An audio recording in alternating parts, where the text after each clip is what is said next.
Hi. Hello there. Hi. Great to see you. Likewise, my friend.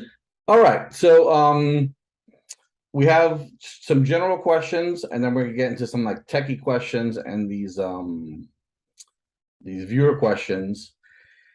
And I'm gonna try not to focus on stuff that's already been answered, like your history and stuff. I think other interviews that other people have done have covered that, so we're not gonna beat that to death.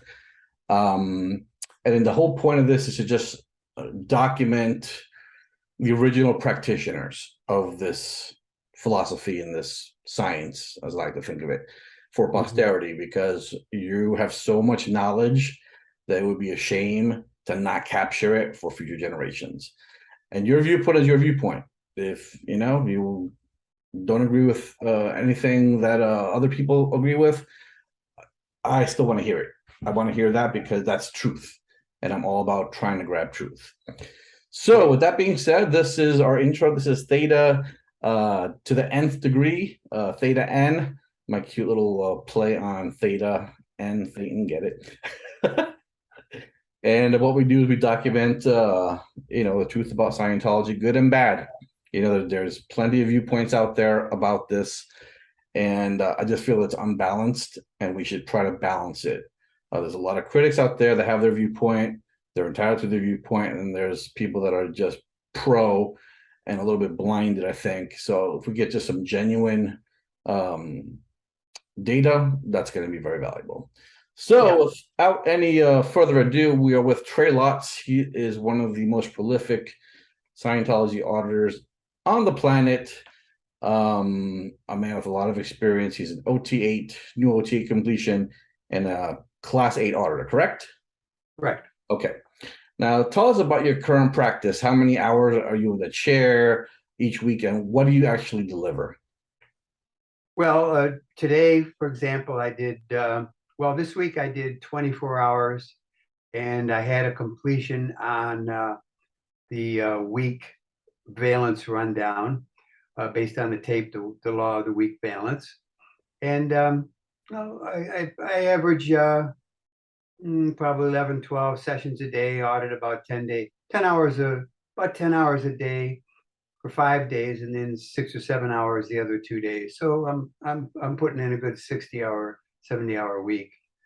Actually, amazing. I think any org would want those waters, but for auditors who want to learn from your example, to what do you credit your success? That's a lot of hours every week, year after year. Yeah, well, I mean, I started in 1970, and I had I wasn't even planning on. I was on the briefing course. I just finished. I was going to do my OT levels, and I was living across from the AO on Westlake Boulevard in Los Angeles.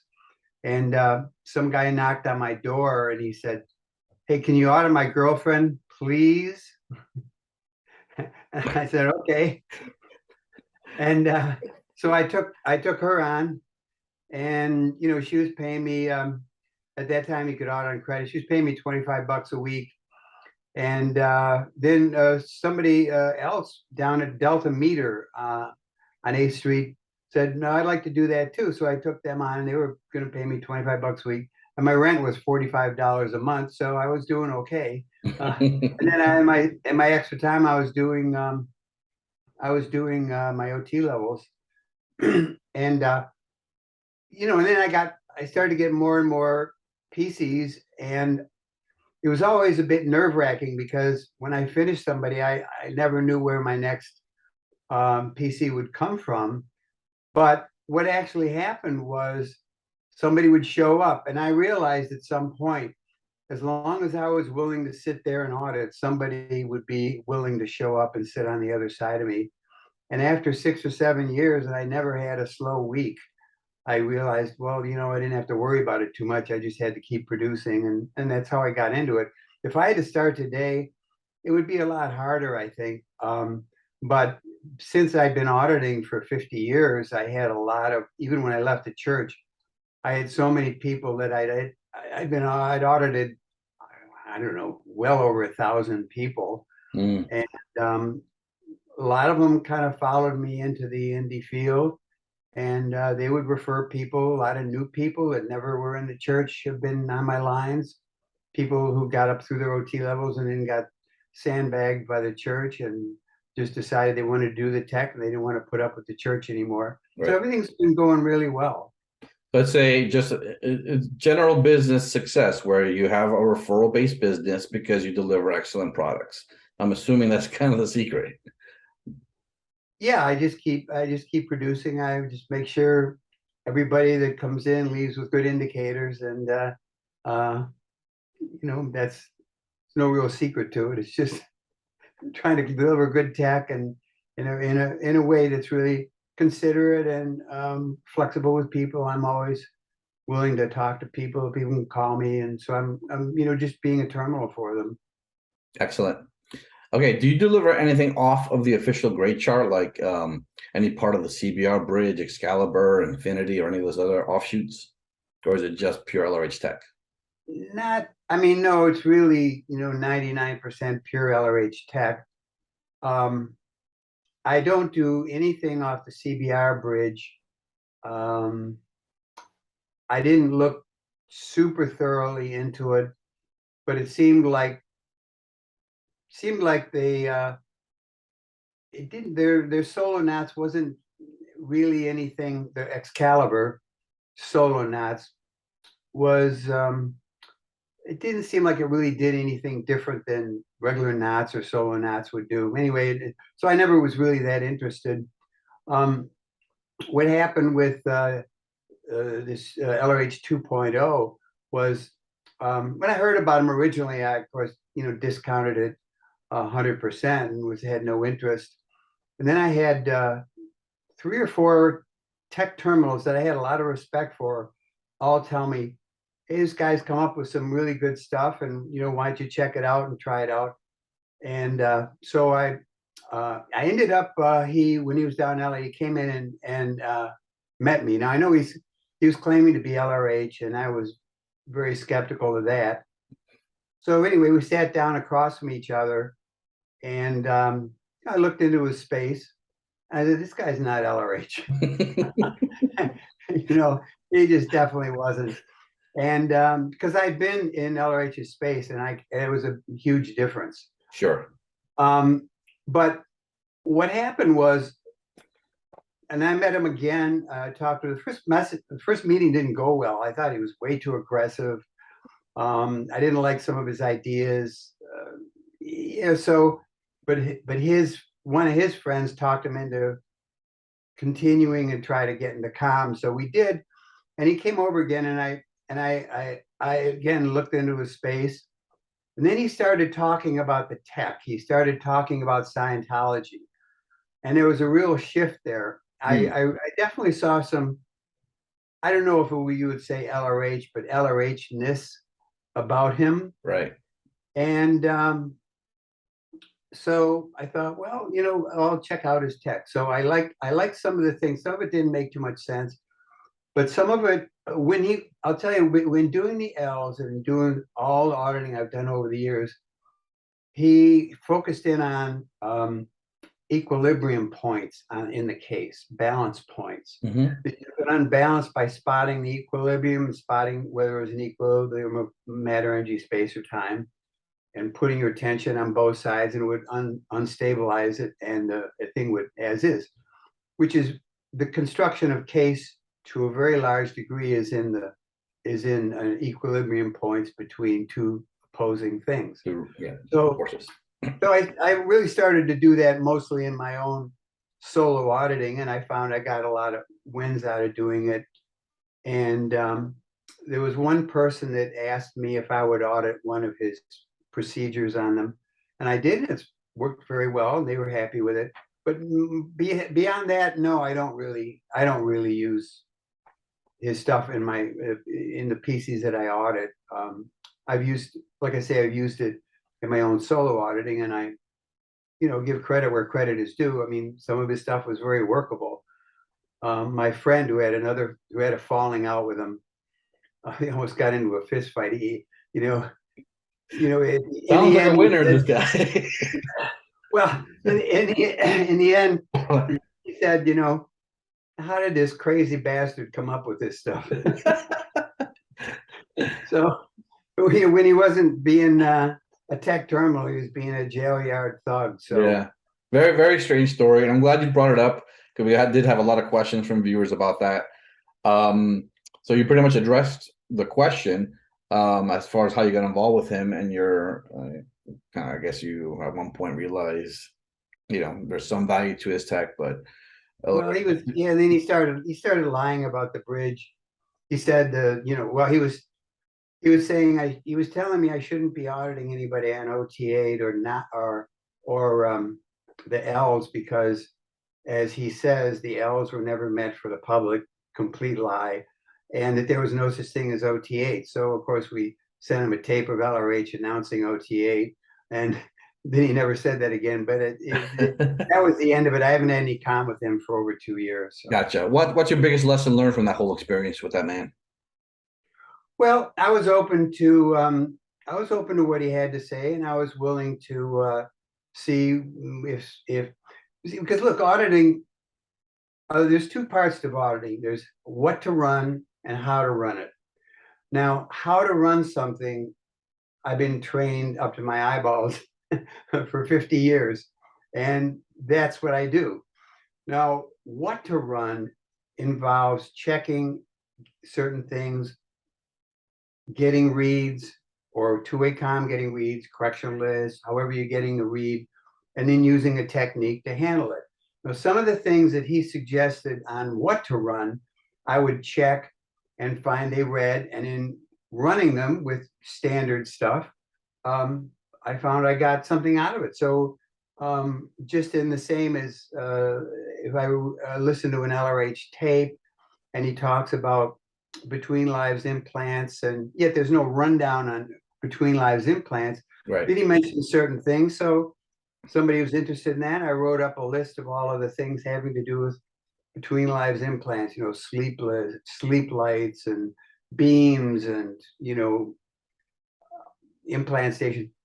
Assess it, get reads on some things, prep check them. The guy had big wins. So you're finding something to read that reads, and then you're running that thing. And that's what auditing is, really. Okay. So to sum it up, I guess anyone can come up with some kind of valuable thing. It just might not take you all the way or as thoroughly as pure standard tech, I'm assuming. Well, that's right. And there's just things you can do. And I mostly believe that whatever he did come up with would really, there was no, at least when I don't know what he's done in the last 2 years. There was no bridge. There was no system. Yeah. It was just some things that you could do. And I found that people that had done all the L's or OT VIII or solo knots, some of that stuff would run very well on them because they'd kind of run out of stuff to run. At that point, you had to find out, well, what are you interested in handling, and do some research, and how could you put something together to address that and sort of handle it. Very interesting. Now, speaking of bridges and grade charts, and the original OT levels being nowhere on the modern grade chart anywhere, and there was no ever really explanation that has satisfied me as to why they're off. They just went off.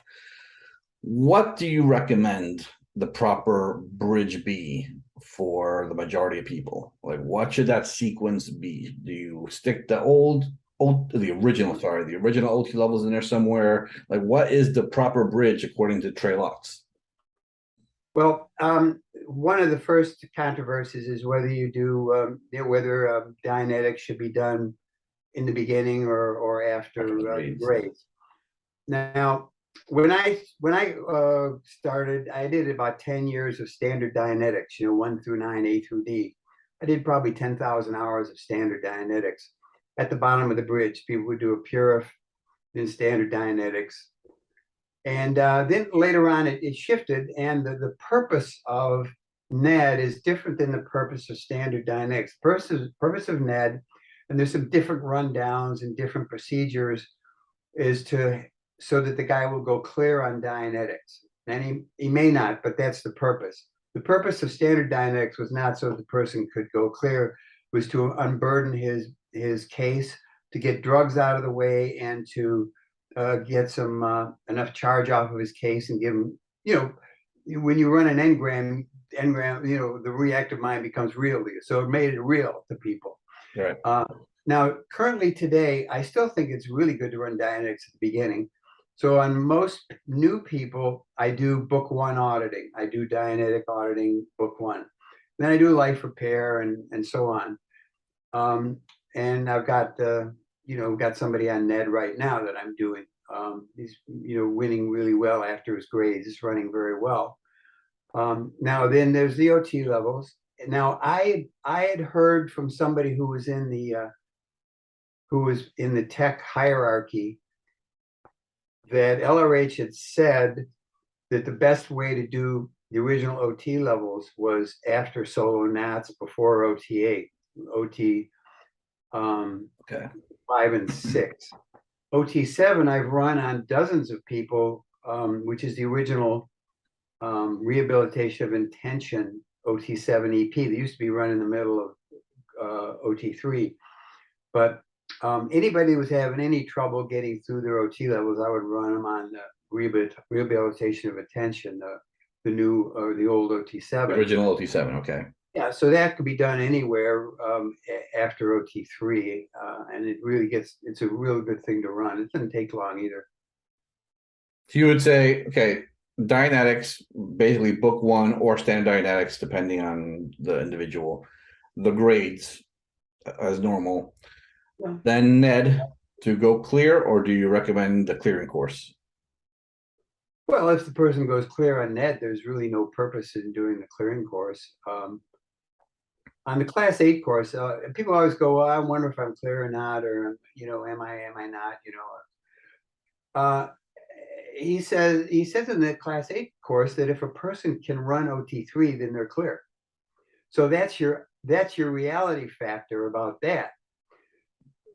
It shows why it was so stupid for the church to go into people running well on solo knots and tell them they weren't clear. Mm-hmm. That was just goofball. That's a big validation. Yeah. So I mean, and I've cleaned up a lot of people on their clear cycle, and what's interesting about that is that, like, a person comes in, they went clear years ago on something, and you clean it up. I do a clear certainty rundown, and all of a sudden they feel great, and which leads to an interesting question. They were clear before, but they didn't feel great. Why do they feel great now? Because it gives them certainty of self. You did this to me. You were my auditor, and if you remember, I was a total mess, and it's because I had been clear for like 20 years, never acknowledged. So when you're clear and now you have a different layer of case hitting you in the face, it's confusing, really. So once I had that stable point, I'm like, that's what happened to me.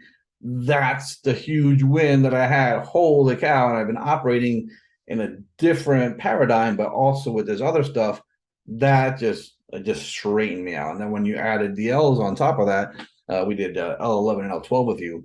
That it was just a very, and to this day, extreme stability and certainty as to self. So I can attest to that. Yeah, good. Okay, so then regular grade chart, Ned. They should go clear on Ned. Clearing course for most intents and purposes, barely used at all in modern processing. Then you have your OT 1, 2, 3. And then I guess you would go 4, 5, 6. And at one point there, you might stick in 7 if they need it at some point. And then perhaps the original OT 4, 5, and 6 somewhere in there, and then 8. Yeah. Well, OT 4, I wouldn't even really. Yeah, there's a couple of things in there you could run, but over the years there were several different OT4s. There were many different OT1s. So the OT 5 and 6 never really changed. They were always what they were. Yeah. But OT4 was kind of a rehab and rehabbing the grades and so on. I mean, you could do it, but I wouldn't think there'd be that much reason to do it Okay. after solo knots. Okay. Just because I do want those old OT levels. Those indicate to me. Yeah, I mean, there's no reason to not do it. It's Yeah. other things you could do. Okay. And then do you, because in the class 8 course, and he's like, I've nailed standard tech. This is the bridge. This is how you do it. All of a sudden, a few years later, we come up with solo knots, which is a whole nother shebang, which basically is become the focus of the OT levels. Really, it's like that's the thing that everyone's like, you got to run solo knots. Do you think solo knots is important for every PC to do? Like, absolutely. Yeah, absolutely. Your OT3 through OT7. I mean, that's the core. And there's an old bulletin in 66 where LRH says there's 3 phases to the bridge. From 0 to clear is 1, and then there's your OT case, which is OT3 through 7, which wasn't at the time, but just OT3, your OT case. Right. And then your GPM case. That was the 3 phases of you can't clear up your own GPMs while you have implant and misowned GPMs in your space. It's just way too complicated. Makes sense. Where do you handle the GPMs then? Well, the L's, in the first L's HCOB, it says that the L's are taken from OT 9 through 15. So that's where you're supposed to handle your own GPM case. Awesome, because that GPM tech is very advanced, and another thing where we're like, what the hell happened to this tech? Where did it go? So there's a viewer question, and I'll throw this viewer question in because it's an appropriate point. So what do you think comes after OT 8? I think you just answered it, basically handling your GPM case.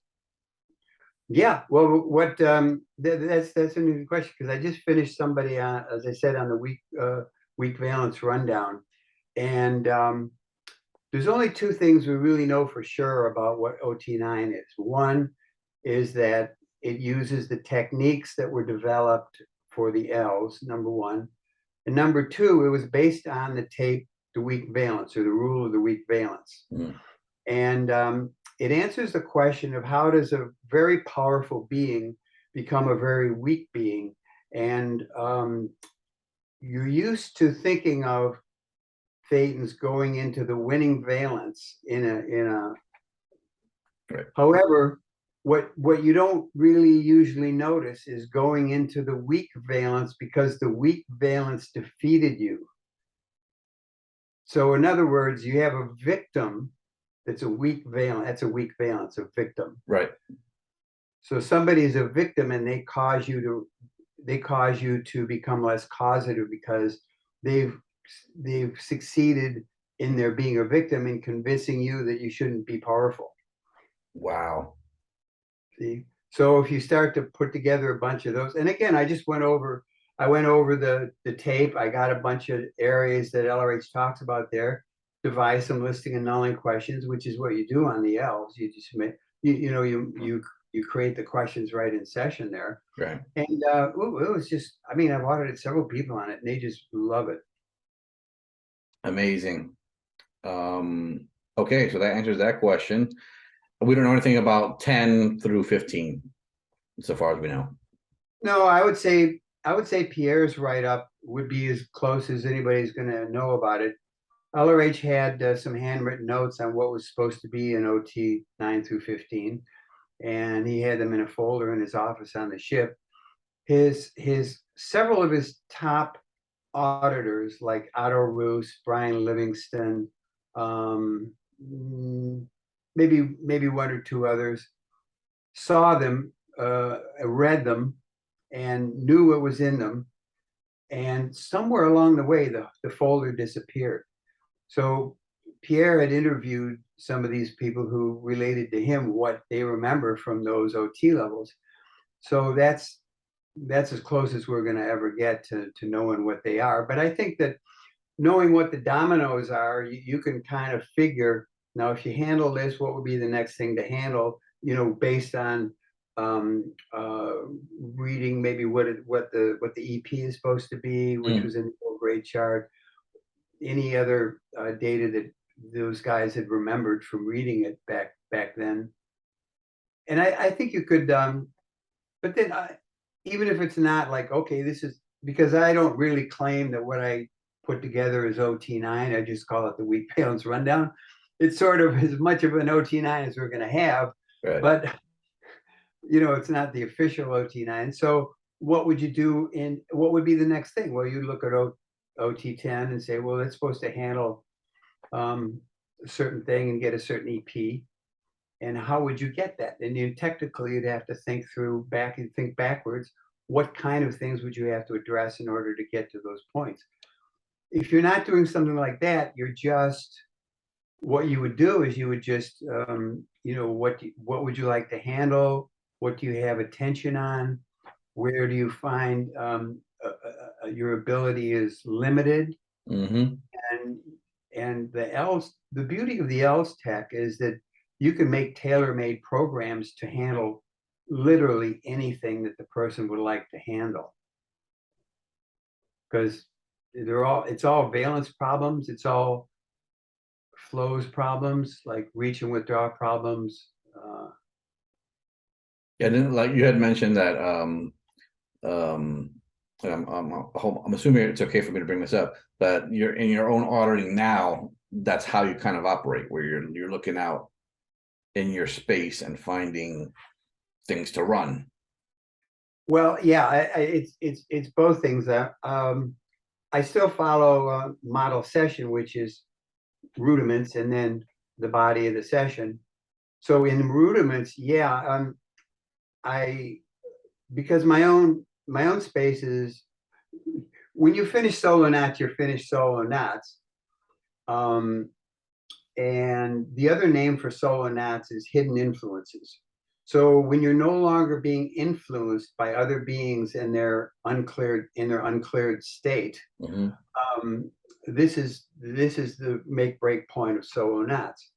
Now, there isn't anybody probably on the planet that had finished solo knots that, if you really pressed them about it, wouldn't admit that they couldn't scrounge up something to run here or there. Well, what I find is the bigger my space gets, the more I encompass other people in my space, the more I pick up things that are more remote, and I can address those things as the same as I would any case. And that's what I mean by like venturing out and you know, kind of just picking up what could be there to handle. And also sometimes people leave masses in the auditing room, and I spot that and blow it. So I keep the auditing room really clean. Nice. Little janitorial work. Yeah. Where And you're, then yeah, go ahead. and then I've been doing a type of auditing where, you know, I just try to find something to run, and then I run it, and then I run it. I find something to run and I run it. And I find something to run by kind of just like anything that I've had my attention on during that day, or, you know, when you wake up in the morning and you're thinking of something when you're half awake, to see if any of that's reading. And if it's reading, then I'll do a process on it, or a date locate or something like that. Right. Did your personal wins, were they maxed out after solo knots and you reached that EP, or would you say OTA was new OTA, I should say, was better for you personally? It seems that everyone blows out on solo knots. That's the greatest thing in history, and OTA is like, that's okay. Well, yeah, there's a good reason for that. People who did OT VIII in the church, they only did a third of what they were supposed to do. And a lot of them didn't even do that very well. So I've audited a bunch of people who'd done OT VIII in the church.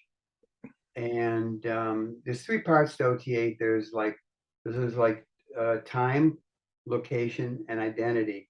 Time and location are in a 1969 bulletin called Why Thetans Mock Up. and that's the distribution on that is OT VIII. There's only 2 bulletins that have the distribution of OT VIII. That's the first one, and that has 2 steps in it.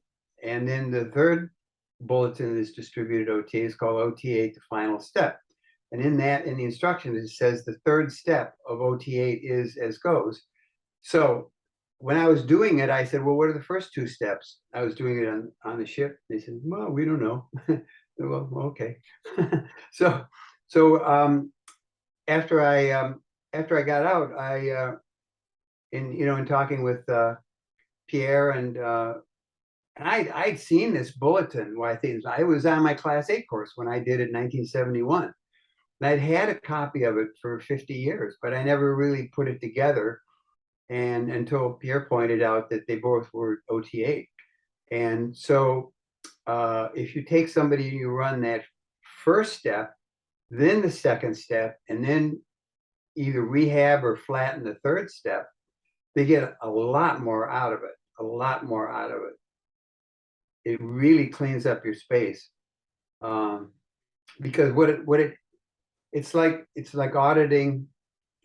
After a person is clear, they have an analytical mind. Now, analytical minds vary. Everybody's analytical mind is different. They're the anchor points, stable datums, machinery, all of those things are all different for different people. And these may, well, like an aberrated stable datum isn't necessarily part of the reactive mind. It's just an idea that's out of present time, or a stubborn point on the track where you kept mocking it up because you didn't want to lose. Surfax, computations, all those things you can blow on OT VIII. Okay. So going back to the actual question, where did you win more, on Solonauts or OT VIII, would you say? Well, they were different. When I did OT VIII originally, that was the biggest win I'd ever had in Scientology for me. Yeah, wow. I mean, I remember when I went to the ship, and I was sitting at a table with a bunch of people, and a couple of them had already done it, and I was just getting ready to do it. I was doing the course, and this one guy came in, and that had been there before. I talked with him, and I was talking to somebody. He came in and sat next to me, and I went, wow, your space is really different. He says, yeah. He says, I just did my first OT VIII session.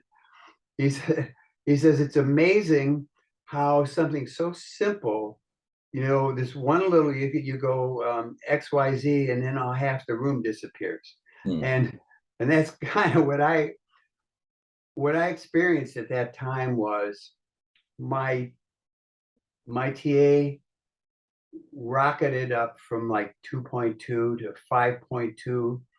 I did the process. It slammed down to 2.2, 2.3, and then something happened and went way back up to almost 6 again, and then it slammed down to 2.2, and it was just, it went on for a couple of times like that, and then I just realized that I wasn't acknowledging what had happened, and I did, and it came down and just started floating. And I got up to walk to the examiner, and the whole ship was tilted. I was like, it seemed like my space was like this, It was really great. And then the other thing was interesting. And I said, boy, my space is really big. I thought this to myself. And the moment I thought that, my space got smaller. Huh. and I said, oh, I'm not in space. Went right back again. And then later that day, I was taking a shower, and I was like up here looking at my body, and I had this other cognition. I says, well, I always thought my body has a personality, but my body has no personality. It's kind of dull, really. Like a vegetable. Yeah. Yeah. Amazing. Thank you for sharing that win. That's great, because when I first got on the bridge and I heard of all these fantastic things that happened, you're expecting a lot of stuff to happen in the mesh universe. You're expecting like, oh, I can fly and whatever. And as you go up the bridge, you realize it's really not about that. It's about kind of what you described, where it's you mentally, spiritually, that's where the action happens. And this is great because it's going to give people that are watching a little bit of reality as to why, you know, Scientology talks about this, but I don't see any of these phenomena. And actually, let's talk about that. Have you witnessed anything which would be, you know, kind of out of this world or supernatural or whatever after auditing a pre-clear, apart from, you know, just a big cognition or a big win, or I feel my space is bigger, any of those kind of para Scientology things? Well, what I consider to be OT wins is when you handle something in session and the guy goes out into life and something's different, something has changed, something's not there, or something comes through for them that had been stopped, or all of a sudden their stats get better, or they find a 2D that they've been scrounging around trying to find, you know. Right. And, those to me are like, you know, somebody going, you know, who's running a business or something, and then all of a sudden the stats go up, or everybody seems happier, you know, they're not losing people, or I don't know, I wouldn't call those things supernatural, but certainly telepathy is quite a common experience of just being able to pick up what's going on around you, the thoughts and things like that. Right. When your space is really clean, it's easy to sort out me, not me.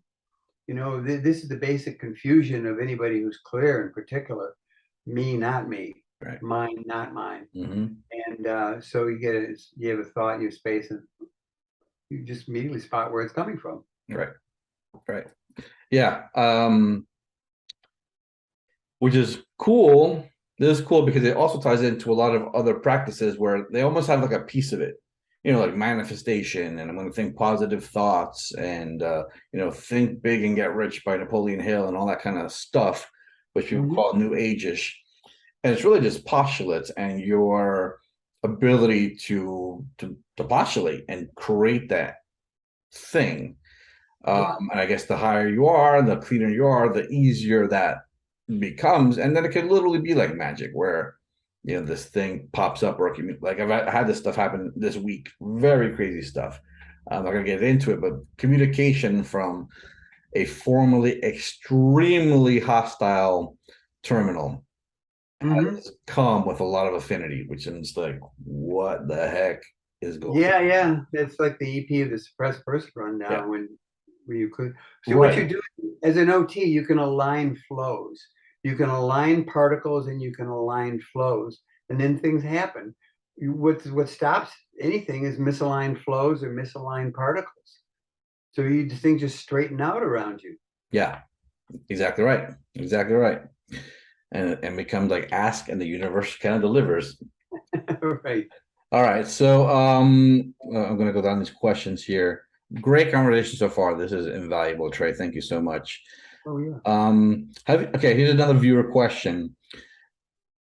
Do you ever have big cognitions or case gain yourself while you're auditing? Now that could be an LTR situation, but you know, does it ever happen where it's like he cognites and all of a sudden something in your space goes, or it's like, whoa, yeah.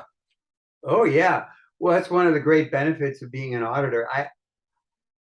I think that probably I've almost never audited anybody that I haven't gotten some insight into something or another auditing them. Either they're giving me data that you know, giving me an insight into their world, which is not wasn't something I knew, Right. or their cognition is kind of like you know, all of a sudden triggers a realization that I have, because I can see what they're seeing, and I'm going, oh yeah, I can see that too, you know. So you really get a better, you've got access to so much information when you're auditing, and it's truthful information. It's almost always truthful information. Right. People tend to sit down and tell you the truth. Yep. As they see it. Might not be the ultimate truth, but is there truth as true as true? They're being honest. Yeah. And a lot of history, I'm sure you've learned, that is not written in books. Yeah, exactly. Careers and things like that. Yep. You already touched on this a little bit, but what are some of the cool? There's another viewer question. What are some of the coolest processes not widely known or applied? Say, like any old tech from the 50s, which you think is overlooked? Oh, I think certainty processing is gold. Certainty processing was from the book 88008, and it's a chapter in the book. And it was part of creative processing. And then in 53, LRH says don't do creative processing anymore because people get massy, some people. Now, the way it was run at the time is you'd create two mock-ups and have them discharge against each other. And that tended, because you're just mocking up mass, it tended to stimulate automatic mocking up mass, so that the people shouldn't really do that. Gotcha. However, on original OT VII, there's a certainty process on there that's just run as a repetitive process, like a AB repetitive process. Mm-hmm. And then I started doing, when the assist book came out, I started doing a lot of these old assists, and one of them was something nothing. And one day I was looking at that and it said it's from certainty processing. So I said, oh, there must be more to this. So I reread the chapter, and I said, this is gold. This is fantastic, because what it results in is it addresses areas of several things. It addresses fixed ideas. It addresses uncertainties or lack of confidence. So confidence goes both ways. Either the person is confident about something they have no right to be confident about, or they are not confident when they really ought to be, second guessing themselves all the time. Now, the beauty of the process is it ties into affirmations. Affirmations are very powerful, but usually the bank is balanced between two opposing ideas. So you can look in the mirror and say, I'm very successful. I'm a successful guy. I'm a very successful guy. The more you say that, the more in the back of your head it says, no, you're not. No, you're not. You're a bullshitter. You're a liar. Because it stimulates the opposite flow. Now, when you do certainty processing, you go back and forth. You say, get the idea, I can do it. Get the idea, I can't do it. Get the idea, I can do it. Get the idea, I can't do it. And there's 100 different brackets that you can do.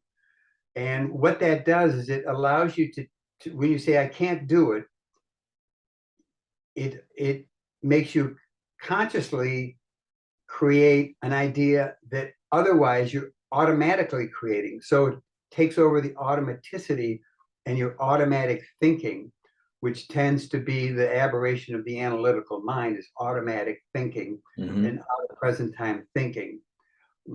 Because the truth of the matter is sometimes you could look at I can do this, I can't do it. What's true? Well, maybe I could, or I don't think I could.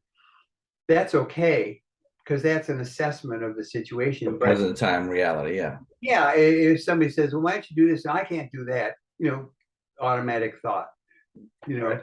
So it's a much better process than affirmations. And I've run it on new people to fantastic results. They love it. Excellent. Very good. Is there any piece of tech that you've tried over the years that you just find is of little use? That maybe black and white or something like that? No, I still do that. And it's one of the assist processes I do on somatics, Interesting. Low white energy added yeah. Hellos and okays is fantastic. That blows masses. That blows masses at lower levels. Hellos and okays, black and white, just flowing white energy at something. It dissipates fixed energy points in the body. What is not useful?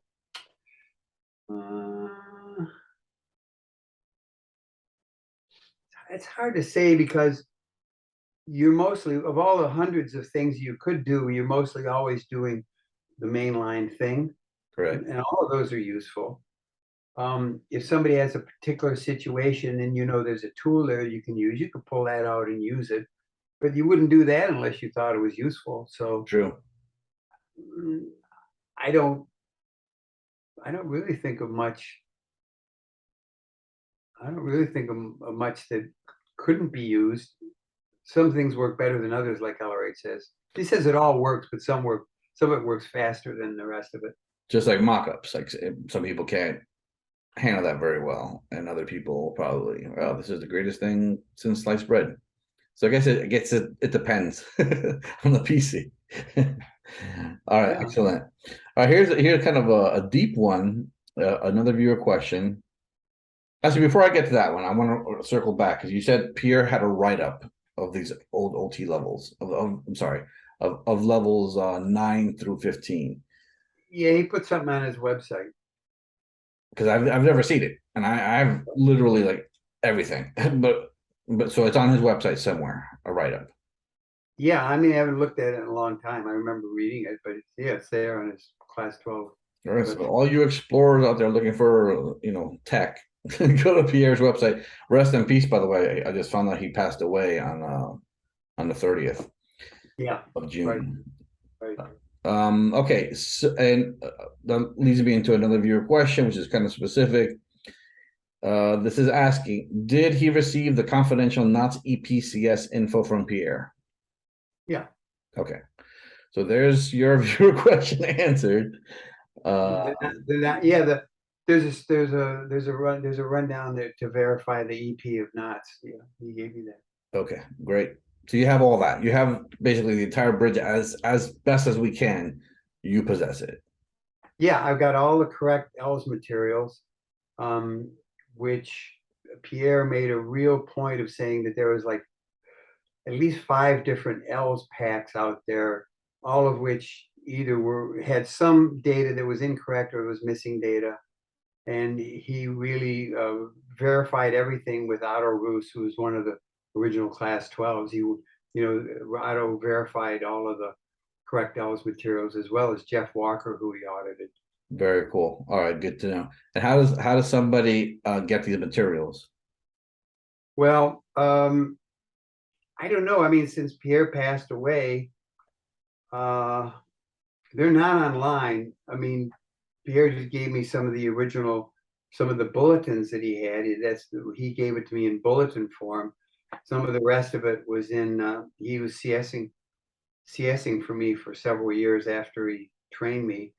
And so in some of his CSs because a lot of the expertise, the problem with with people running the L's is a lot of the expertise on how to run the L's is nowhere in the materials. It's in the LRH CS sessions where you see how he handles certain things. And that tech is never gotten out of the quality flag. Wow. So Pierre knew that he studied it intensively, so he knew about that. He knew all the things that were in there, and so that were in his. When he would CS for me, he would include that stuff, and he taught me some things, and he done some write-ups on how to handle the different ways you can handle a certain thing. But part of my agreement with him was that if he gave me the materials, I would agree not to give them to anybody, because he was very picky about anybody auditing the L's who he didn't think could do a good job. And he tried to teach several people how to audit the L's, and he said they just made a mess out of it. And see, the thing is, if you take what's on volume 14, for example, which is some L's materials, so some of it's a little bit of it's not, some of it's wrong, some things that are missing, you wouldn't know how to run the L's because it doesn't tell you really. And the other thing too is if you just run it as a regular rundown, people will get wins out of it, but they're not the L's wins you can have when you really audit it because there's TRs in the L's that are not found anywhere else. And also the procedure on handling questions is different. Like you're not, if you have a two-way comm question to find an item, you don't check the question for a read. LRH says if something doesn't FN, it's reading. It doesn't have to actually read on the meter. You take it up. Yeah. So little points like that can take what's a fantastic series of rundowns and make them into just an ordinary life repair kind of auditing. Very interesting. Well, what's the solution? We have to have a solution so that this tech doesn't become lost. I mean, if the Yeah, I know. Well, right now, Kat, Pierre's wife, I guess she has possession of all of his technical materials. Yeah, I know what you mean. let's, I know let's move on. a story for another time. Exactly. Well, I'm confident that this tech will get out somehow, some way, whether it's through your efforts at some point, as far as at least what you have. I think Ralph Hilton put some stuff out there as well, and Pierre Bartnick, who do you know Pierre Bartnick? He's Well, Pierre Barnick is one of the people that Pierre Etier trusted yeah, and thought was very good. He thought Ralph Hilton was making up a lot of stuff. I gotcha. He didn't really like what he was doing. Okay, so it's you and Pierre Bartnick, and then some other future dude. Hopefully, we can get this tech and not lose it. All right. Well, So yeah, okay, the other person, of course, Karen De La Carriere she was a class 12. She's one of the only 5 class 12 CSs that were ever trained. She knows the tech backwards and forwards. When I have a question, I go to her because she's the only one who's can really answer it. but is she willing to help? Because it seems like she's on this whole other adventure at the moment. Yeah, I understand. I don't know if she would.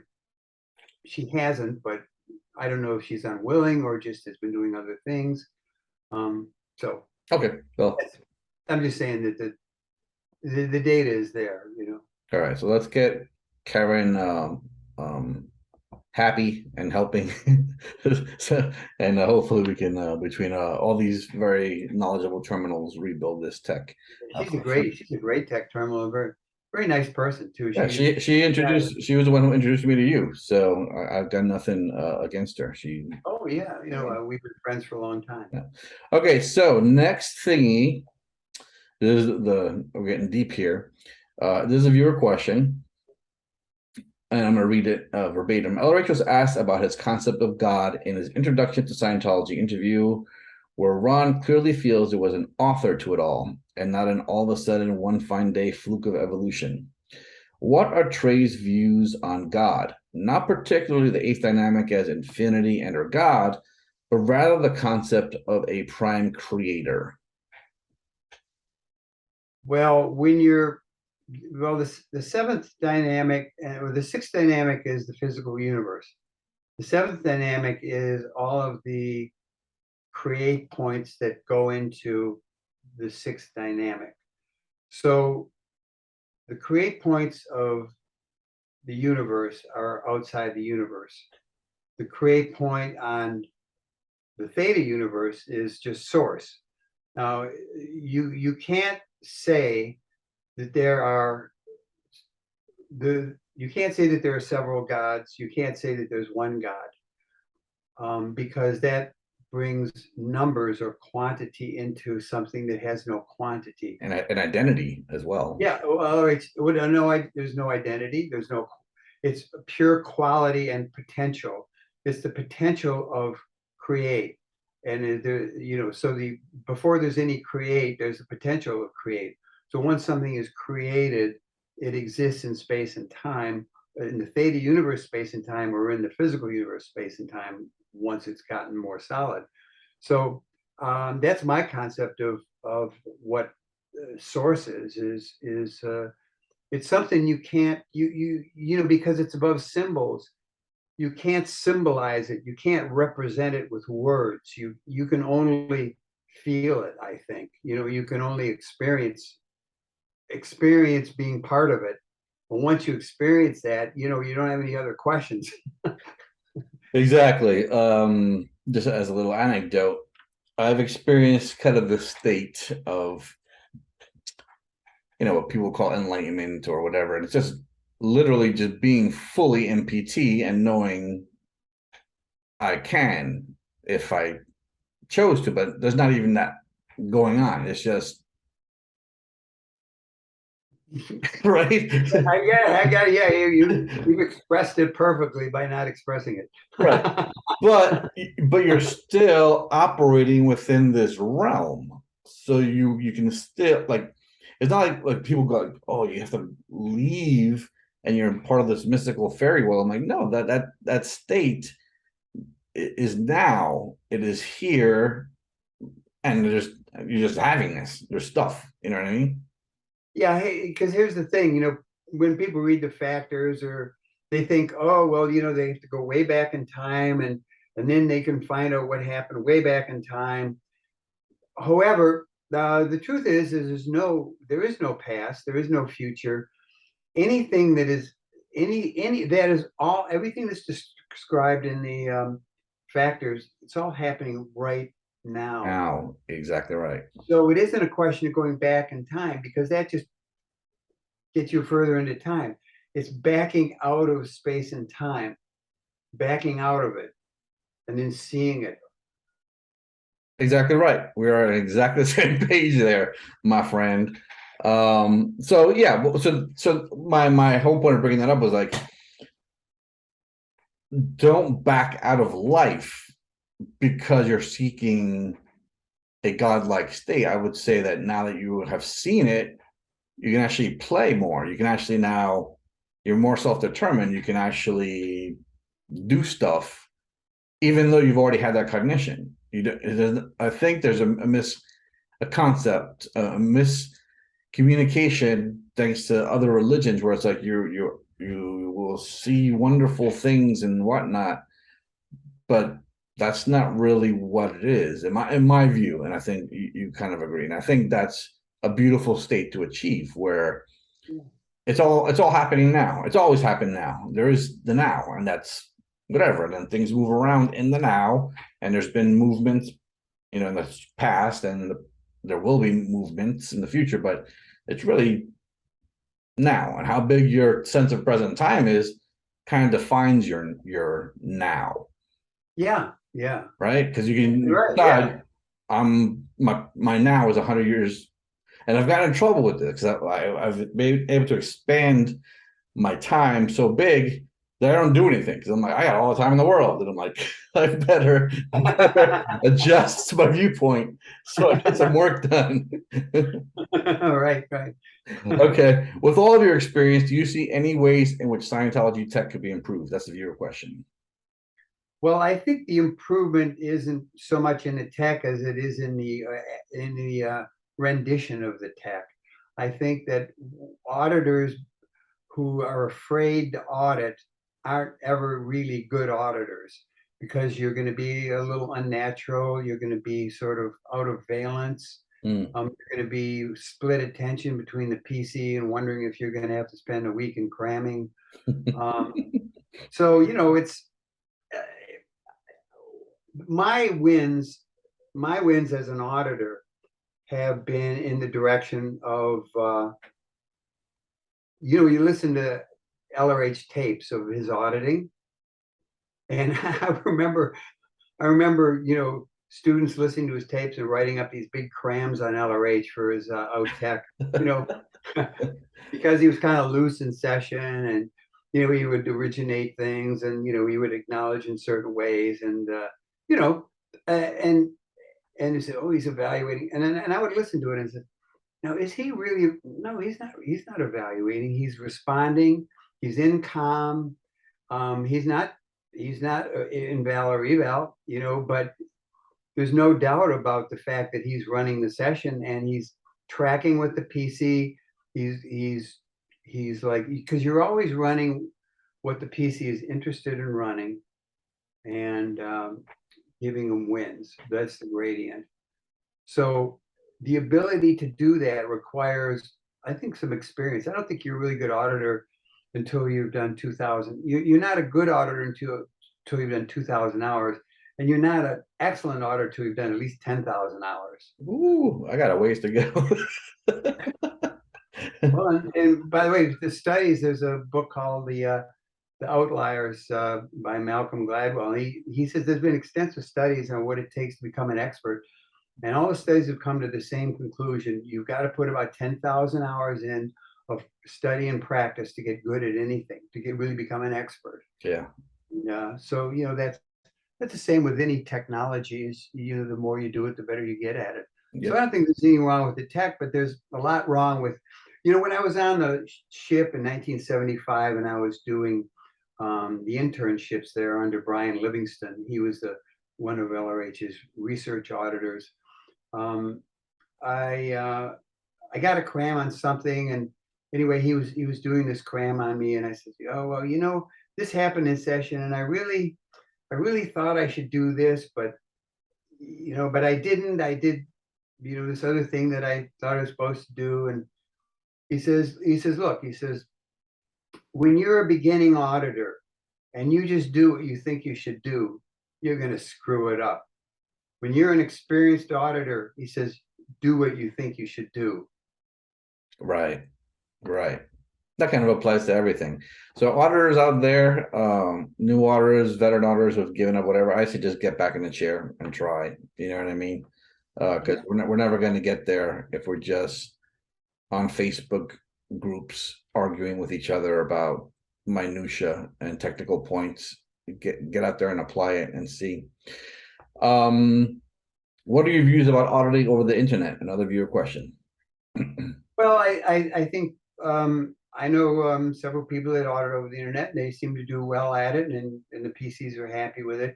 I don't think it's a question of right or wrong. I think it's a question of information. I think when you're sitting in the room with somebody and their physical body is there and they're in your space and you're in their space, you get an awful lot of information, not just verbally, but holistically. Yep.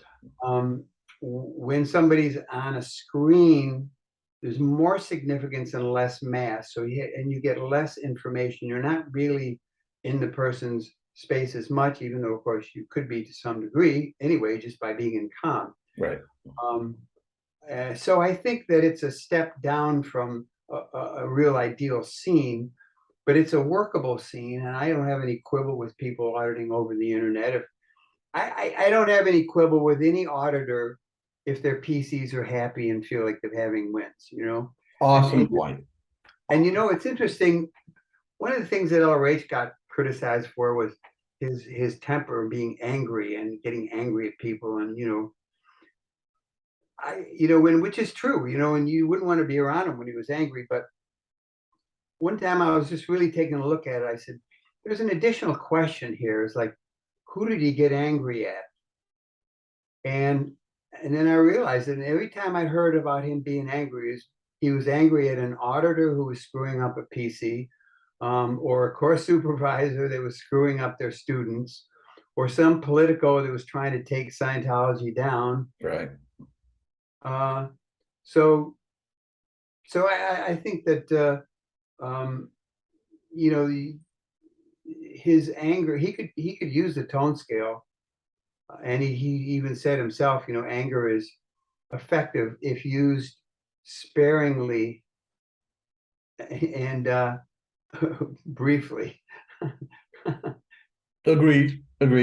And also people tend to it's a bank thing. They magnify those instances and tend to discard the 1,000 hours where he was happy and friendly. You know what I mean? But those, like a kid who grows up traumatized because his parents yell at him. He remembers those moments, doesn't remember all the diaper changes and the toys bought and the meals bought and everything. He just remembers, Dad spanked me when I was 4. You know what I mean? Well, that's a good point. And the point I was going to make is that I never want to pick fights with other tech people. Number one, because there's too few of us. And to me, anybody who's trying to apply the tech in whatever version or variety that they think is real to them, and if PCs are getting wins, and I think we're all on the same team. somebody asked me to critique XY. They wanted me to critique, what's my opinion about this guy or his tech or whatever. I mean, I might have an opinion about it, but it's not a hostile. It's not a hospital, or I'm not black PRing other auditors because I want PCs or anything like that. I just, I just think we're all on the same team and we all ought to be flowing power to each other. And as you get experience, you get better. And that's, like I say, anybody that's doing that, they're not the enemies. People drugging people are the enemies. Really. Exactly. Or somebody who's like, really screwing people up and leaving them stimulated and, having them now talk crap. I mean, there's bad auditors. The bad auditor is somebody who's caving in PCs, and you can't agree with that. But yeah, that brings up another point of like other practices, because psychiatry in general is not our favorite practice to align with. However, imagine if psychiatry used some of our tech. Yeah. They control mental health. I'm sorry, but we do not control mental health, even though LRH has tried as a purpose of Scientology is to take over so we can really help people. But psychiatrists and psychologists own mental health. It's the way it is. Yeah. But rather than fight them, I think we should bring them into the fold. The same thing. I call myself an indie Scientologist, but really I feel like I'm on the same team as a church Scientologist because we're all trying to do the same thing. We have different approaches, and the church is a whole nother shebang, and I would never go there. But I don't see it as a war or necessarily a conflict. I would love to see, psychologists use book one straight from the book. It's very simple, 10 steps, you know what I mean? And then as they get more advanced, then they bring self-analysis or even the grades. And I think that's the only way we're actually going to make an impact, is if we stop with the whole that side over there is evil and we're the good ones, because they're also trying to solve a problem, and they might not have our information and our knowledge, but they're not bad people. Not all of them. There's a few that are, sexual deviants, and, but you find that everywhere. So I think one of my purposes is in making these videos is that we start to educate more. We start to talk about these things which people in the church are not allowed to talk about at all. And we can start bridging some of these gaps between us and the people that are actually in power, which are the psychologists and psychiatrists. We have stuff which they could find very valuable. And for us, if you're going to deal with a psychotic person, you might need to drug them. I'm sorry, but if they're going crazy and they need lithium or whatever they're giving these days, you got to do it. And then bridge into some less harsh tactics, such as, locationals, reach and withdraw to bring them into sanity. And let me get off my soapbox and continue. There's a branch of psychiatry called orthomolecular psychiatry that uses they only use drugs as a last resort. They do a bunch of nutritional tests, and they'll use minerals and other nutrients to sort of balance out the neurotransmitters, and they think that's Now, one of the things I love about being in the independent field is I can audit anybody. I've actually audited 5 different psychologists who've come to me. Amazing. Who are interested in the tech, and actually 2 psychiatrists. Wow. And nice people. But even on the Class 8 tape, LRH says, not all psychiatrists are evil. He says some psychiatrists are very evil. Yeah. So, the people that could never get auditing the church, I audited people who, like 10 years ago, they tried to commit suicide and then they were turned down, blocked by the church. Yeah. Audited them. They are just like anybody else. No different. Yeah. Well, and we have the ability to help these people. So let's help these people. I understand you don't want them on church lines. I'm an Esto, so I understand why you wouldn't have that interrelation on a church's lines. But we're the field. We can do whatever the hell we want as long as it's standard tech, in my opinion. And same goes with other practices. The meditation one. Somebody wants to meditate and they want to also do book one. If they're getting wins and they're becoming better people, all that is valid to me.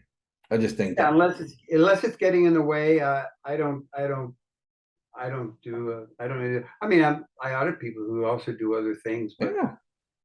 you know, and it doesn't get in the way, and they eventually maybe they continue to do it for whatever reason, or they don't. And Yep. Okay. So continue on. Are you okay energy wise? You're fine? yeah, sure. Okay, good. Here's another viewer question. Probably a funny answer. What happened in your worst ever session? Well, I don't know. I don't.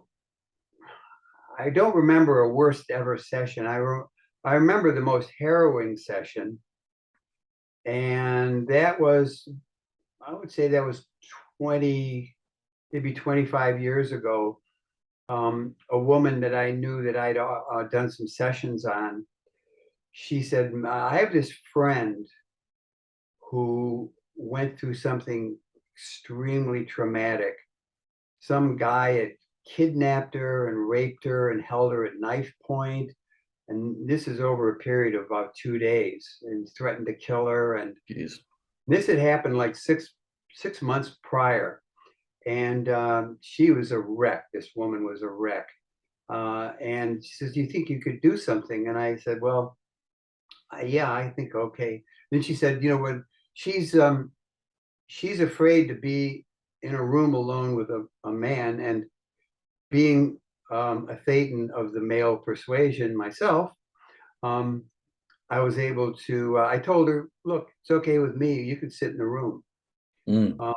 You know, just sit there, and you know she'll feel safer and feel fine." So I gave her a little. So we did that. We did the session. We started about 1 in the afternoon, and this her experience was just hair raising. I mean, it was just you know even me as a experienced auditor, I was like, wow, you know what she went through, the brutality, and we ran it, and we ran it, and we ran it some more, and then we ran it some more, and it got to be like 5:30 at night, and she said, "I can't do this anymore. I'm just totally exhausted."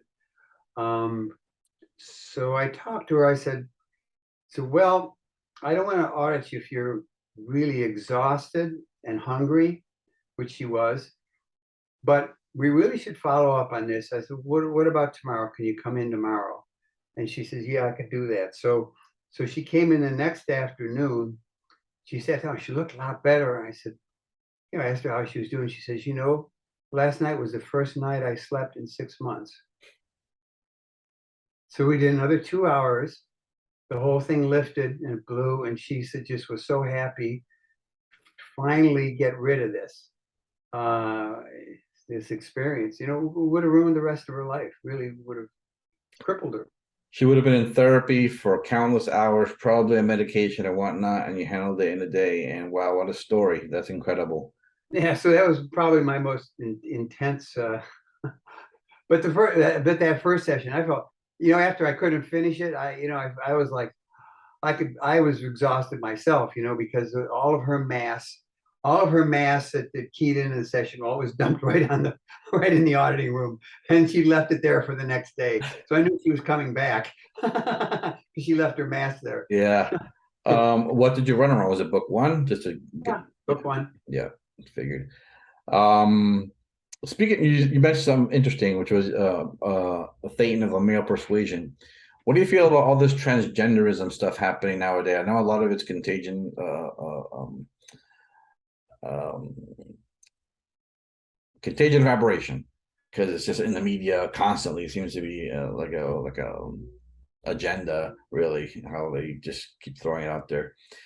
But assuming somebody is truly suffering with this, they're not happy about it, because a lot of them are like, I'm transgender and I'm fine. I'm like, okay, you do you. But some of them are struggling with this identity issue. What could auditors do to help them? Oh, you would audit them like a regular person. I mean, I've audited quite a few gay people, and they didn't run any different than anybody else. Just like the psychologists, they had their case, and sometimes they had something to do with the 2D. Sometimes usually it didn't have anything with the 2D. They were running something else, you know, and that's what they had their attention on. So again, you want to audit something that the person is interested in and wants to handle. So you know, it's, you know, there could be a lot of different reasons for it. Be a valence problem. Could be in, used to being a male or female and getting into the wrong body. It could be, a person could be lesbian because they hate men, or they could be a gay because they hate women, or I don't know. It could be a lot of different things. And you audit somebody, they don't necessarily. I mean, I did full grades on this woman who was a lesbian. This was like maybe 30 years ago, and she just became a better lesbian, and I thought that was fine. That's a great. More comfortable. She was more comfortable being who she was, and that was the end of it. That's great because my first reaction to all this, I was like, what the hell? But then going into an auditor hat, I'd be like, well, if they're concerned about it, or there's an issue and they want to run something, address it. But otherwise, just like you said, just address what they want to run, give them their grades, make them more powerful, and eventually they're going to either decide to be something else or to continue on their merry way. And it's all okay, because a different thing from the church and how they CS, and I've seen this, is you're not CSing or you're not auditing for your standard of how the PC should be. It is for the PC's gain and the PC's benefit, which I think is a pretty big distinction. And it's refreshing to hear you say that, where it's like, no, you give the PC his win. You don't worry about your judgment of that person. So any transgender or homosexual, whatever the hell you want to be, it doesn't matter. Scientology can also apply to you. There's no restriction on getting more able, clearer mind, and even reaching the OT. I just want to make that distinction, because some people say, oh, it's a block, it's an ethics block, and it won't go up because you can't get tech in if there's a non-ethics situation. But ethics is a personal thing, right? Well, yeah, it's a good point. Yeah. It just isn't, it's a fixed idea that the church has had about it. But I don't see that it's ever done anybody any good to hammer that. Very good. Okay. A few more questions. What was the most memorable or biggest win one of your PC pre-OTs ever experienced? Viewer question. It's very hard to answer a biggest, because really, seriously, every day and every week people are having big wins, and they're telling me about them, and it's just, but it's hard to, because the really big wins are kind of like personal wins, so it's very hard to explain to somebody else, well, I had this person who did blah blah blah, and they had this situation, and then and this happened, and they blew some big mass, and then they didn't have this somatic anymore. And I mean, it may or may not sound like anything to another person because it wasn't their somatic, it wasn't their somatic that blew, it was somebody else's. Like, okay, great, it's somatic blue, Right. Like I just posted my success story of one of my PCs who's runs a clinic, and he gave me a graph. He says, this is where I started working with you, and this is the graph of the last 4 years of his clinic, and went from 23,000 people a year to 38,000 people a year to 43, and then they're projected to do 50,000 people this year in their clinic. And he said we finished the rundown, and he wrote a success story. Said he'd been in just a completely blissful state, was totally happy. Everyone around him was happy, and then somebody else read that and said, well, I read his success story, but then I thought, well, that's great, he had a win. This is like huge, a huge so I don't know. Right, exactly. It depends on the I guess on your values, because if you look at that win, you're like, I hate money, so I'm like, I don't care about this guy's business going well, so yeah, right. Kind of depends. The wins are inspirational. I've tried to if anybody is really interested, they can go on my website. I posted a ton of wins that people were writing the L's wins, and What is your website? it's TreyLotz.com. It's pretty simple to remember, TreyLotz.com. Okay, a couple of more viewer questions, then we're going to wrap it up because I want to be respectful of your time. Viewer question: where do you think Ron is today? Well, if he's not in a prison down in Tennessee, he's he said that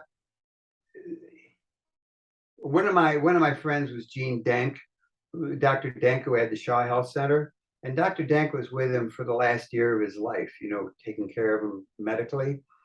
And Ron told Gene that once he departed the body, he was going to, I forget how he put it, kind of handle higher things off planet or senior. He was going to move up the org board. The stated clear of Scientology is clearing the planet, but the stated clear in the materials of the Sea Org is to clear this sector. And this sector, meaning the Galactic Confederation, that's been around for billions of years. And that's where LRH came from. And that's some of his tapes you listen to. He says the big problem with this civilization is they're losing OTs and they're dependent upon OTs, but there's no way of rehabilitating OTs. And so they're punishing and implanting and sending people to planet Earth. So if you're going to keep them from sending implanted people to planet Earth, you're going to have to go up the org board and, introduce the tech or get into a position of influence or power in the Galactic Confederation and get them to start to rehabilitate OTs. So I tend to think that would be something that he would want to do and would probably that's what he's doing. Right. It makes sense. I don't think he'd be sniffing Satan daisies somewhere. I think he'd be doing something of responsibility. Okay, and then we just talked about Galactic Confederacy and implanting. Another viewer question is: what specifically will you do to bypass any amnesia in the between lives area? Just bypass it. Don't go there. Yeah, I was just reading a book review where this woman was who was a pioneer in the use of psychedelics for therapeutic purposes, and she said she was describing her own experience on LSD, where she took LSD and she was out of her body, and then she saw this little circular, kind of like a little funnel cloud, and she said it seemed to be drawing her into it. And he says it wasn't unfriendly, it was actually very friendly, but I realized it was a portal into another space, and if I went through that portal, I that would be the end of my life here. I go, that's the between lives, that's the between lives report back mechanism, the beam or the the escalator up to Mars or wherever it is. Yep. And I think that knowing that, and I've audited people on this, that like I was saying earlier, I put together a between lives rundown based on just prep checking and handling certain items connected with the between lives area, date locates and prep checks and things like that, to where the person's had it on it. If they're had it on it and they have the correct LRH tech, which is just go somewhere safe, hang around until you feel reoriented and decide what you want to do. Don't go anywhere. Don't report back. You don't have to. And when you're ready to go on to your next adventure, then do it. And that's you've been able to. You will bypass that whole re-implanting in the between lives area and the whole rebirth thing and the whole wipeout. So the viewer question is: if you choose not to return to Earth after this lifetime, which is an assumption, maybe you will be returning back, where might you go? So number one, are you planning on returning? I guess is the actual question. And if not, where are you gonna hang out? Yeah, I've been one of the reasons I've been auditing myself is I've been trying to. Here's the other thing about exterior and after, and death and so on. When you leave the body, whether the body's alive or whether the body's dead, you're out of the body. What becomes important then is how are your perceptics? Because some thetans have a few perceptics that aren't very sharp, and there's a whole gradient there. So one of the things I've been doing is working on perceptics, just identifying out of the 50 some perceptics, identifying them and seeing if I can sharpen them up. So, the ability to be exterior, even with a body, is dependent on the willingness to be exterior. And the willingness to be exterior is based to a large degree on what you're able to do once you're exterior. What you're able to see and perceive and how you're able to function. I mean, nobody likes wandering around blind, even if you're out of your body, so True. That's one of the big stops on exterior. It's like exterior full perception. Most beings who go exterior, they have very little perception. So, but what I plan on making a choice. When I pass out of this body, I plan on making doing what LRH says, and I want to find a good family where I can enter into the family, have a working body. And so after about 3 or 4 years, I'll call Nikki up and tell her, hey, get my guitar out.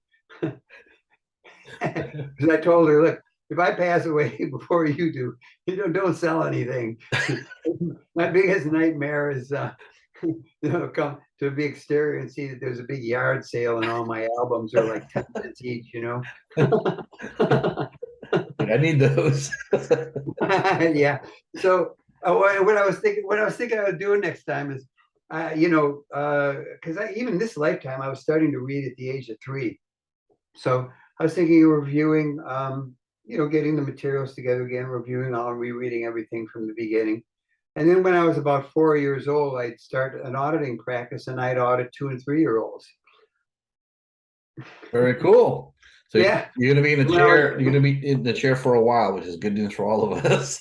Yeah, I like being an auditor. I'm going to do it next lifetime too, and probably do other things. I love to, spend more time working on music, playing music. I was a musician for 6 years, so That's right. I love music too. One of the coolest things about when you audited me was seeing, because I was a DJ for a very, I still am a DJ, and I have a huge vinyl collection, and seeing that you also had a huge vinyl collection. Like, this is so appropriate. This is meant to be. All right. What's it going to take to fix Scientology going forward? Well, it can't be fixed with the Miscaviage in power. And the problem with, even if he passes off the scene, he's so crippled the people around him who would take his place. Whoever would take his place is probably better, but what it would take to really turn the church around and revert it back to the golden age that there was in the 70s, where people were doing the bridge, they were happy, it was affordable, there was a great social scene, plenty of people were getting trained. I don't know. I just don't know. The brand has been ruined so badly. And with COVID, they haven't even had courses for 2 years, as far as I heard, and only a limited amount of auditing. How would they even do it? They would have to. Miscaviage wouldn't be one of the big problems that Miscaviage has had. Is he prides himself on being a great data evaluator and being able to find the real why on things. However, it's only a surfact dramatization, because he never takes the fact that he gets bad statistics as a result of his why in order to change his why. He doubles down on his why. Yeah. The why is everybody's out ethics, and then of course that doesn't work. And then he says, oh And they're really out ethics, and we're going to really handle them, you know. So put everybody in ethics. Yeah, literally put every senior executive in existence in the RPF in the hole, and that's going to fix things. Yeah, it's also again contagion of aberration, where it's like now it's like Cuba. Fidel Castro is dead, but all those top lieutenants are still doing the same crap as their dear leader. So you got to kind of clean the whole culture up over there. You know what I Yeah, mean? someday a new leader might emerge and really turn things around. Yeah. I mean, the tech is still there. All the buildings are still there. We got the policy, we got the tech. Somebody has to just be able to apply it intelligently and with good ARC. Yep. Yep. So here again, I'm kind of Pollyanna-ish, but I'm like, well, on the good side, what Miscaviage did was make the bank accounts for the church massive, a lot of real estate. So you just kind of gotta get them out of the way, take over the whole machine, and you got a booming business. You know Yeah. what I mean? Corporate takeover. All right, two more questions, and we're going to be done. Another viewer question is, what is your genuine view of LRH? I would like to ask Trey how he would like or wish LRH to be remembered. Well, I think he was one of the towering figures of the last 2,000 years. So, I mean, I don't think that's overstating it. I think his true worth is not going to be really recognized for probably another 100 years or more. Yep. But what his discoveries, nobody, and I was a philosophy major in college, and I read all the philosophers. They're great philosophers. There are a lot of great people on the planet. But nobody's done what he's done. And he was a person. He had his flaws. Looking back, you could say, well, he should have done this or he should have done that. And that's probably true. But the only reason you and I or any of these people that are watching this are talking is because of LRH. The only reason we're here right now doing this is because of LRH. His influence was massive, and it will reverberate through time. I just think he did something that at one point he said, this could be the turning point of the dwindling spiral, and I think that's right. I think even though there's not that many OTs around, there's a lot more people on that pathway than there ever was prior to 1950. That's for sure. For sure. And hopefully efforts like this and this video and being preserved way beyond, our lifetimes, because everything lives forever on the internet, will, in its own small way, inspire people to keep going. Well, the thing that sold me on Scientology, when I was a working musician all the way from high school through college and after college.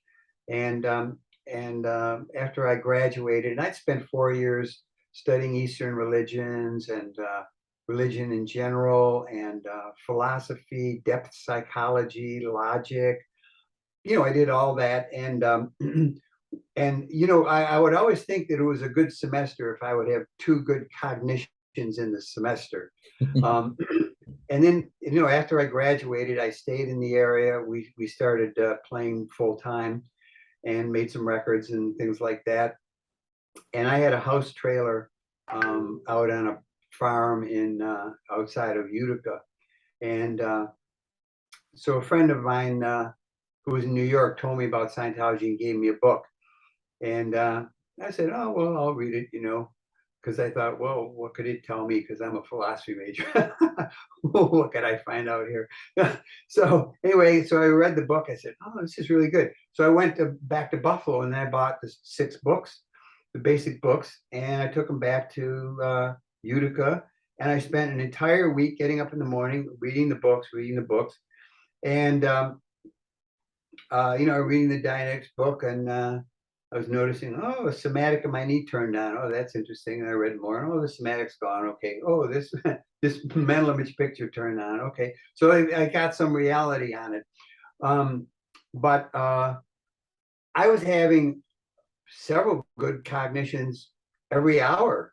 And I thought, well, this is really different. This is really, and because it tied together a lot of things that I had reality on, but hadn't tied together, like creativity and why it's better sometimes and not good at other times. Like why you're better. It's like some gigs you're great, other gigs you're just okay, or maybe not that great.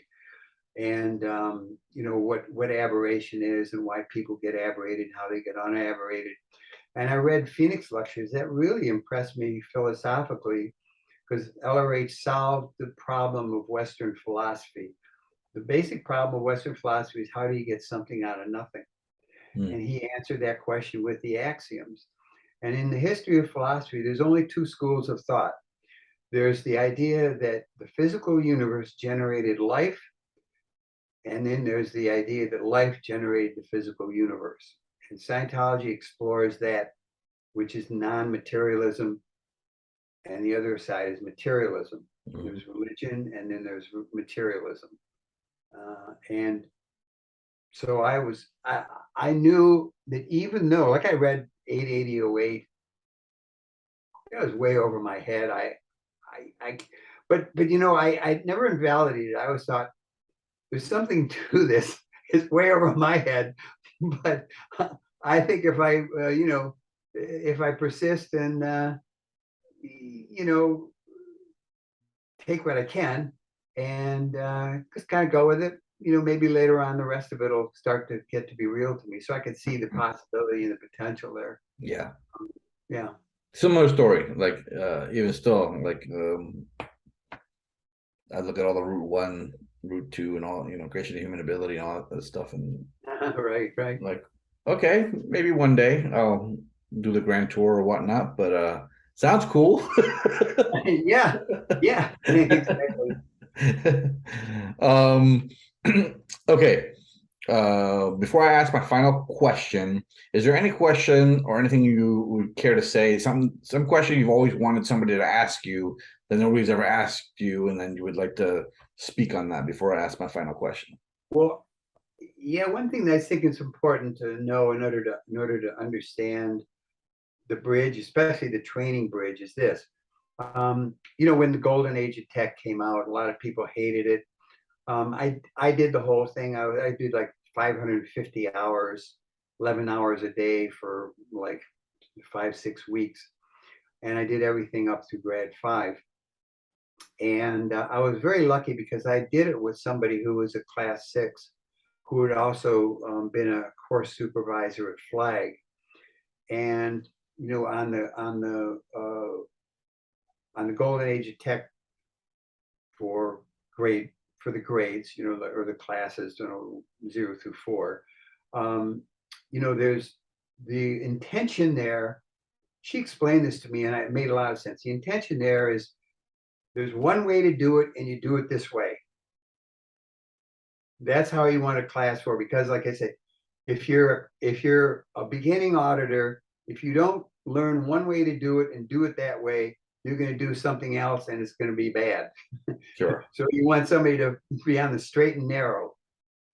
Now, when you're on the briefing course, you find out there's not just one way to do it. There's at least 3 or 4, 5 or 6 different ways of doing something, and how you do it is a judgment point. And when you're a class 8, there's an additional jump there, because the class 8 course is a lot of training by basics. He's going back. He says basics, basics, basics. He even talks about auditing by definition. You have the person read the definition. How does it apply? What does it mean? The very, very, very basic auditing is the class 8. And there's a lot more judgment as a class 8 and how you handle a person and how you handle things than there was at class 6 and there was at class 4. And then when you get to class 12, you get into the L's. The L's are kind of a format. They're a guideline, and a lot of the L's, probably 80% of the L's, is your judgment in the session itself on how to handle a particular item or how to formulate the next question. The listing question, what is the listing question you're going to ask about this? How are you going to handle it?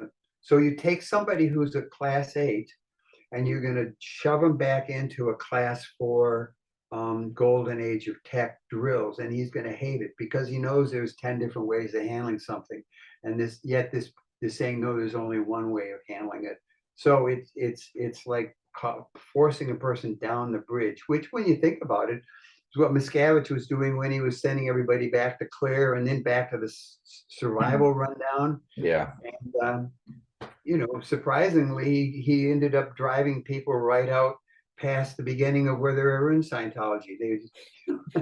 He drove them back down so far they left. He inverted the bridge, actually. He inverted the bridge, yeah. Going down the bridge. Yeah, let's go down the bridge instead of go up the bridge. Yeah. Last question. Last question. Yes, I'm getting off track here. My phone is wanting me to log in. Okay, it's not really a question. It's a question. What message do you have for those who are very disaffected? The Leah Reminis of the world, Mike Rinder, Karen de la Carriere, who have lost Tori Kreisman, all the other prominent critics, and the people that aren't even that well known, who have lost their way due to bad experiences and have fallen off the bridge. Well, ever since I became an auditor in 1970, became a field auditor, became an auditor in 1969, but I started my own practice in 1970. Probably at least a third of my practice was cleaning up people who had been screwed up at the orgs. They were mishandled on a course, or they were misaudited, or they were misregged, or there was some upset. So they kind of bounced off the org, hung around for a while, and then a lot of them ended up on my lines. I said, look, I only have one agenda here, and that is to help you start winning again. Because at one point they were winning, and then it went bad for them. So I've had tremendous amount of experience of cleaning people up, finding the wrong items, the wrong indications, the overruns, the protests, the ARC breaks. And it's all just charge. It's all just charge. I think people know deep in their heart that the tech works, but they just have not had it work on them. And they've seen too many abuses. So the restimulation of the tech is much greater than the wins they had. And here's the secret of good auditing. You're always restimulating charge when you audit somebody. Every process that you run on somebody is supposed to restimulate systematically some charge and then blow that charge. So you're always supposed to key out or handle more charge than you've keyed in. Now, bad auditing keys in more charge than you key out. Bad handling, bad training, bad regging keys more in than keys out, but it's all still a key in. So if somebody's willing to give it a shot, I'll sit down and audit them. I'll clean them up, and it doesn't take long, 4 or 5 hours maybe. And whether they decide to do the bridge or not, that's a different issue. Some will, some won't, but at least they're not walking around eaten up by this resentment and anger and hatred that a lot of them carry in their own space. It's not good for anybody to walk around with that kind of upset. Totally agree. And I see it just like, man, some of these guys are just with a big ARC break. And if somebody could just, when I went to you the first time, I was a mess. And I swear after that first session, I would say, I don't remember what you ran. The first session was a DAP session. Then we did something else. And then you did like an L4BRB, I believe, or green form. I don't remember what it was. CS series 53. I don't remember, but that's it. I was like back and calm in ARC and willing to move forward. And all that crap was no longer right here. That resentment, that the bad experiences of being a senior executive in Miami org was just data. Exactly. It becomes a memory. Exactly. So yeah, I concur, and hopefully some of them will see this and maybe have a cognition or two. If they don't go with you, they go with somebody else. They can find or trust or open up self-analysis and build their own charge or something like that. But yeah. Handbook for pre-clear is a great self-auditing thing. Yep. All right, Trey, thank you so much. This has been absolutely incredible. This is going to go down in history as one of probably the best interviews of an auditor. and I'm honored that you sat here for an hour and 45 minutes with me and talked a lot of tech stuff. I don't think we really covered too many confidential things, really. So we're gonna, I think, keep this to the general public. I might watch it again and see, but I don't think we really touched on Yeah, it. no, I didn't get in any controversial areas. And look, you've been a great interviewer. I really enjoyed doing this. It's just great kind of being in con with you again after the time we spend in session, and I really appreciate it. Thank you, Trey, and we'll be in touch. Okay, All take right, care. farewell. Bye now.